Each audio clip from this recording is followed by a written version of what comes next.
MA final के सभी विद्यार्थियों का हार्दिक अभिनंदन है, स्वागत है। प्यारे बच्चों, जैसा कि मैंने इससे पहले जो 2 वीडियो बना करके आप लोगों तक मैंने भेजने का प्रयास किया है, उनमें प्रथम अध्याय के अंदर आने वाली लगभग जो बातें थी वो मैंने उसके अंदर कह कर के आप लोगों तक पहुंचाई है। उनमें सबसे महत्वपूर्ण जो बात है, मैं उनका निवेदन करना चाहूँगा कि एक तो ये जो काव्य मीमांसा का जो प्रथम अध्याय है, यह ही अभी तक जो है उपलब्ध हुआ है और इस अध्याय को भी कवि रहस्य के नाम से जो है जाना जाता है, पहचाना जाता है, कहा जाता है, बोला जाता है। तो एक तो आप इस बात का विशेष ध्यान रखेंगे कि प्रथम अध्याय है उसको किस नाम से पहचाना जाता है या कहा जाता है। दूसरी बात मैंने ये कही थी कि ग्रंथ के प्रारंभ के अंदर जो मंगलाचरण होता है, उस मंगलाचरण के स्थान पर इस ग्रंथ के अंदर जो है अथ का प्रयोग किया गया है। अथातः यानी इसके पश्चात। तो मैंने आपसे ये कहा था कि भाई अथ का यहाँ पर जो प्रयोग किया गया है, ये प्राचीन जो ग्रंथ हैं उन प्राचीन ग्रंथों की ये विशेषता रही है और वहाँ पर भी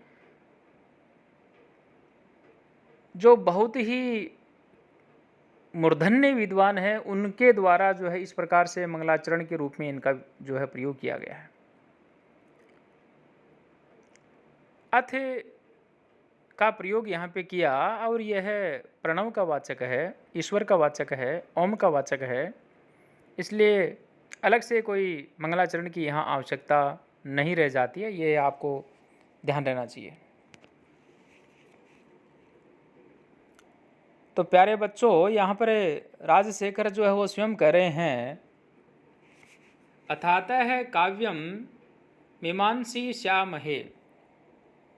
यानी अब मैं स्वयं राजशेखर जो है काव्य शास्त्र की जो मीमांसा है, जो उसकी समीक्षा है, जो उसकी व्याख्या है, उसका जो परिशीलन है, अर्थात मैं उनका जो है अब विवेचन जो हुआ करूँगा। यथोपधि देश श्रीकंठ है परमेष्टि वैकुंठादि बहस चतुर्षष्टि शिष्यभ्य है। जैसा कि इस काव्य का विवेचन श्रीकंठ भगवान शंकर ने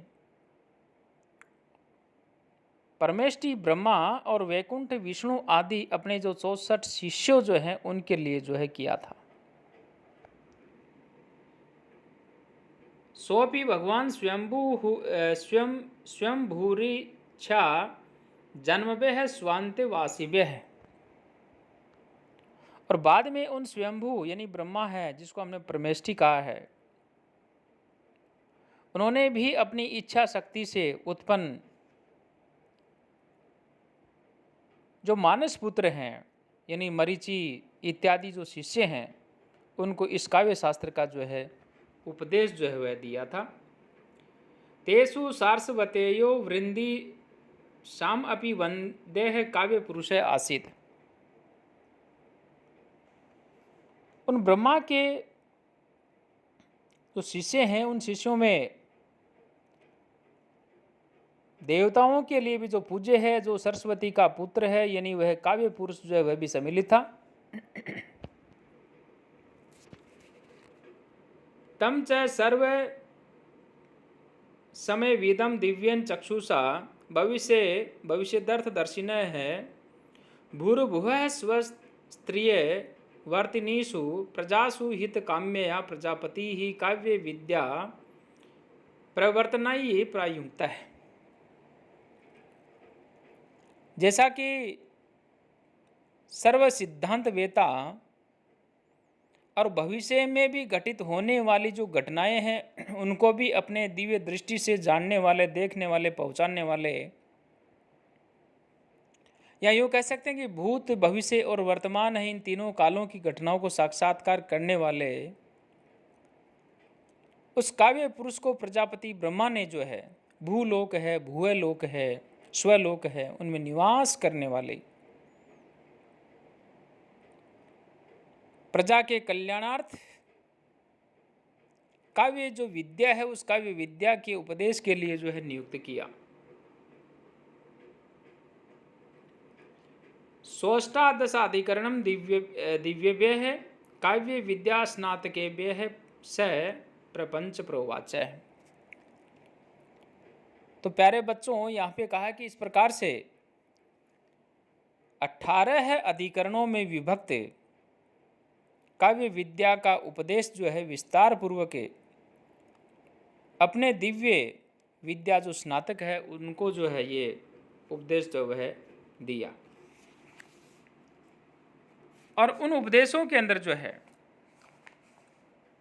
यहाँ काव्य विद्या का उपदेश जो उनसे प्रेरित होकर के सहस्त्राक्ष इंद्र ने जो कवि है उस रहस्य की जो है रचना की और कहा तत्र कवि रहस्यम सहस्त्राक्षम समामनाम आसीत है। यानी उस काव्य विद्या के उपदेश से प्रेरित होकर के सहस्त्राक्ष इंद्र ने कवि रहस्य की रचना की। औक्तिकम मुक्ति गर्भ है, यानी उक्ति गर्भ से जो है औक्तिक अर्थात उक्ति विशेष से संबंधित अधिकरण जो है उसकी रचना की। रीति निर्णयम सुवर्ण नाव है, यानी उक्ति विशेष से संबंधित जो अधिकरण है उसकी रचना करने के पश्चात सुवर्ण नाभ ने रीति निर्णय अर्थात काव्य रीति का विधान करने वाले जो अंश है उस अंश का आनुप्रासितकम प्रचेता यमकम यम है चित्रम चित्रांगद है, यानी प्रचेता ने अनुप्रास का जो है विवेचन करने वाला जो भाग है उस भाग की रचना की। यमकम यम है, यम ने यमक जो ग्रंथ है उसकी रचना की। चित्रांगद है, चित्र चित्रांगद है, यानी चित्रांगद नामक आचार्य ने जो है इस प्रकार से उपमा अलंकार जो है उसका विवेचन किया और साथ में जो अतिशयोक्ति अलंकार है उस पर पाराशर इत्यादि जो है उन्होंने ग्रंथ की रचना की। शब्द श्लेष है, शेष है, वास्तव्यम पुलस्त्य। आचार्य शेष ने शब्द श्लेष के संबंध ग्रंथ जो उसकी रचना की और पुलस्त्यन ने वास्तविकता अर्थात जो स्वभावोक्ति अलंकार होता है, स्वभावोक्ति विषय से संबंधित जो ग्रंथ होते हैं उसे स्वभावोक्ति विषय जो ग्रंथ है उसकी रचना की।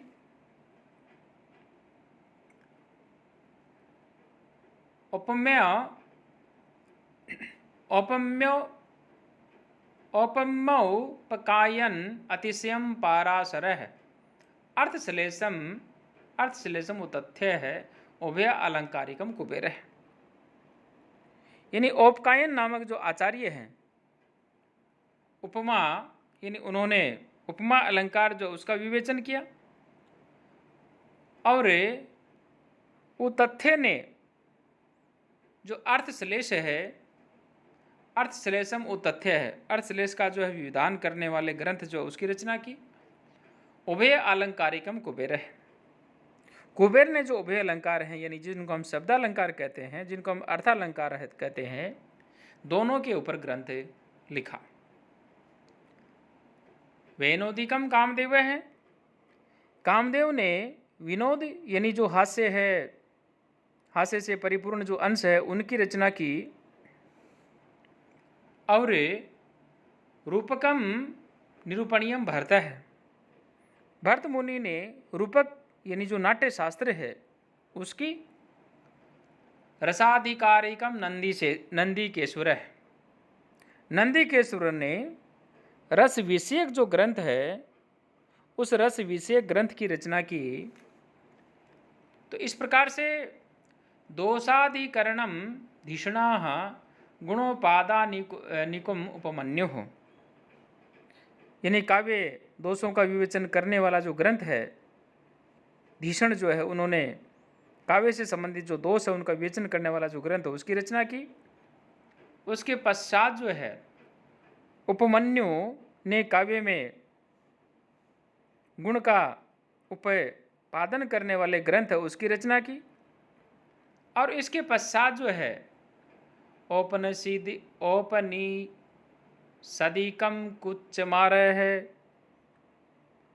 कुचुमार ने औपनिषदिक काव्यांश आदि जो है उनकी रचना की। ततस्ते है पृथक पृथक स्वशास्त्राणि विरचियांचक्रुः, और इसके पश्चात आचार्यों ने अपने अपने शास्त्रों की जो है अलग अलग रचना की। तो प्यारे बच्चों, ये अभी मैंने आपके सामने जो निवेदन किया है ये काव्य मीमांसा है, और इस काव्य मीमांसा का जो प्रथम अध्याय है इसका प्रारंभ जो है हमने कर दिया है।